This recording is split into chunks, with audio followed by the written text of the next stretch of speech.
I stood there in the rain staring at my grandpa's coffin, the man who raised me, the man who taught me how to ride a bike, how to tie a tie, how to dream big, and now he was gone. But this wasn't just a funeral. This was the day my family showed me who they really were. My aunts, uncles, cousins, all dressed in black, wiping fake tears. They whispered about the will, about the millions Grandpa had saved, the house, the land, the investments, and me, I got a plane ticket. One way, tucked inside a cheap envelope. No note, no explanation. Just a ticket and a message that said, "Your part is done." I felt the paper crumple in my fist. My chest burned. How could they? After everything I'd done for him, I was the one who stayed. I was the one who held his hand in the hospital. I was the one he called my legacy. But they smiled at me like I was nothing, like I didn't belong. That ticket wasn't just a flight. It was exile. It was betrayal. It was the moment I decided this wasn't over. Because 6 words were about to change everything. Let me take you back. Grandpa wasn't just rich, he was quietly rich. Old school, never flashed money. Drove the same truck for 20 years. But he built something. A construction empire. Sold it at the perfect time. Turned it into millions. And I was his shadow. From age 8, I was on job sites with him. He'd point at blueprints and say, "One day, kid, this will all be yours." My mom, his daughter, passed when I was 5. So Grandpa became my world. He paid for my college, taught me how to invest, even gave me a small trust to start my own business. But the rest of the family, they circled like vultures.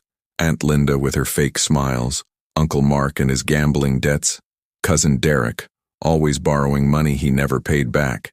They hated that I was close to Grandpa, said I was spoiled, that I didn't earn it. But I did. I earned every late night, every hospital visit, every promise I kept. The week before he died, Grandpa was weak, could barely speak, but he grabbed my hand, looked me in the eyes and whispered, "Check the blue folder, promise me."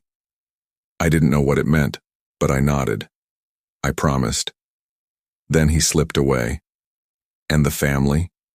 They swooped in, locked his office, hired a lawyer, told me, "It's family business now, stay out." But I remembered the blue folder. And I remembered that promise. They thought they'd won. They thought I'd just leave, take the ticket, disappear. But I wasn't going anywhere. 2 days after the funeral, the will reading. At the lawyer's office, cold room, mahogany table, everyone dressed like they were at a gala. The lawyer, Mr. Hargrove, cleared his throat, opened the folder, and started reading. To my sister Linda, $500,000. To my brother Mark, the lake house. To my grandson Derek, $1.2 million. Name after name. Asset after asset. I sat there waiting, my hands shaking under the table. Then he got to me. To my grandson, a one-way plane ticket to Seattle. He knows why. Silence. Then laughter. Aunt Linda covered her mouth, smirking. Uncle Mark snorted. Derek leaned back, arms crossed, grinning like he'd won the lottery. I felt the room spin. My throat closed. The lawyer wouldn't meet my eyes. I stood up, voice cracking. "Where's the rest? Where's the blue folder?" Mr. Hargrove looked confused. "There is no blue folder. This is the only will." But I saw it. The flicker in his eyes. The way Aunt Linda's smile froze. They were hiding something. I stormed out, heart pounding, tears burning. That night I sat in Grandpa's empty house. The family had already changed the locks. But I knew a way in. Through the back shed, the loose panel, the spare key he showed me when I was 12. I wasn't leaving without answers. And that's when I found it. I crawled through the dusty attic window, flashlight shaking in my hand. The house smelled like him. Old books, coffee, cedar. I went straight to his office. The desk was cleared, drawers locked, but I knew Grandpa. He always said, "If they lock it, look higher. I pulled down the old painting above the fireplace, a fake panel, and there it was, the blue folder. My hands trembled as I opened it. Inside, a second will.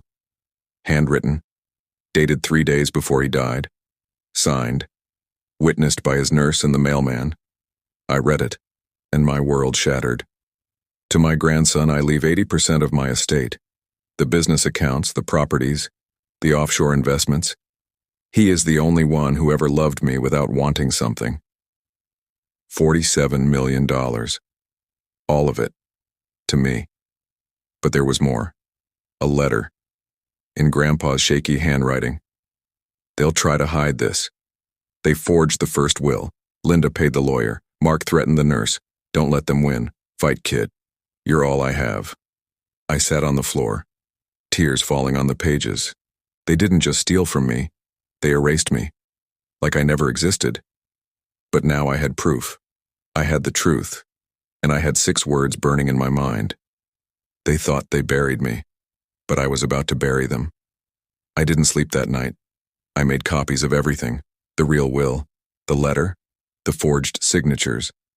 Then I called the one person I trusted, Sarah, Grandpa's old nurse, the witness. She was terrified. They threatened me, said I'd lose my license. But when I read her the letter, she cried, "He begged me to protect you, I'm so sorry." She agreed to help. So did the mailman, Mr. Chen. He'd seen too much. Phase 1, I sent anonymous emails. To the family, to the lawyer. Just 6 words. I have the blue folder. No explanation, no demands. Just those 6 words. The next morning, chaos. Aunt Linda called me 17 times. Uncle Mark showed up at my apartment pounding on the door. Derek texted, "Whatever you think you have, burn it." They were panicking. Phase 2. I contacted a new lawyer, a shark, specialized in estate fraud, showed him everything. He smiled. This isn't a case. This is a massacre.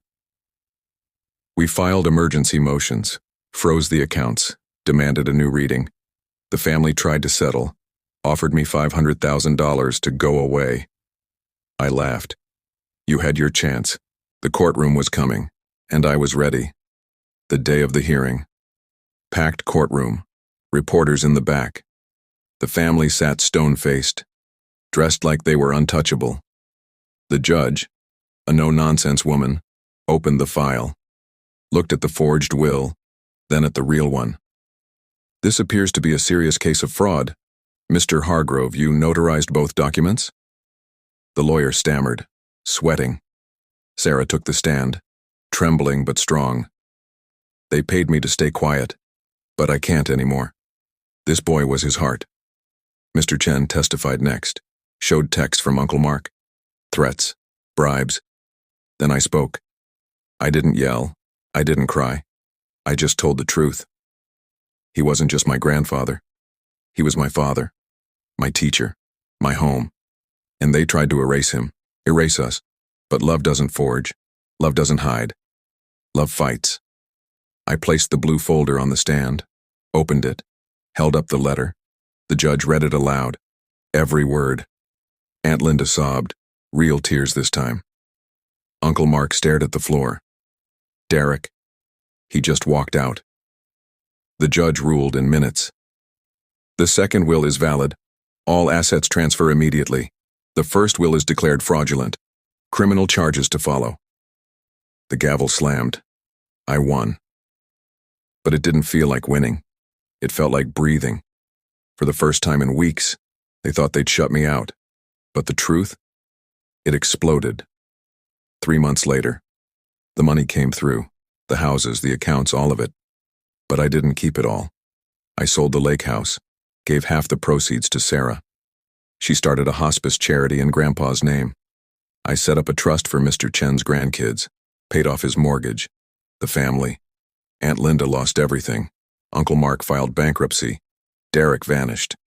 Last I heard, he was working at a gas station. The lawyer, disbarred, facing jail time. And me? I kept Grandpa's old truck, the one with the dent in the door. I drive it every Sunday to the cemetery.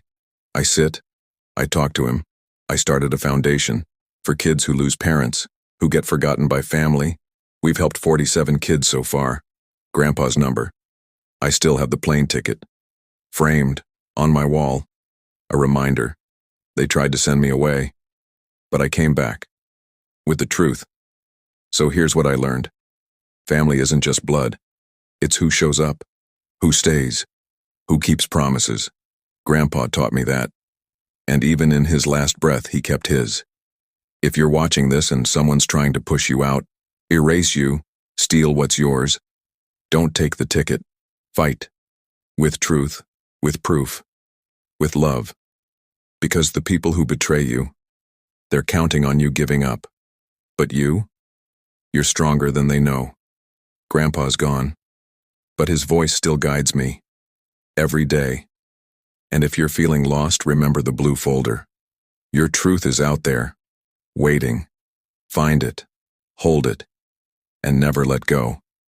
Thank you for watching. If this story moved you, like, subscribe, share it, because someone out there needs to hear you're not alone. And the truth, it always finds a way.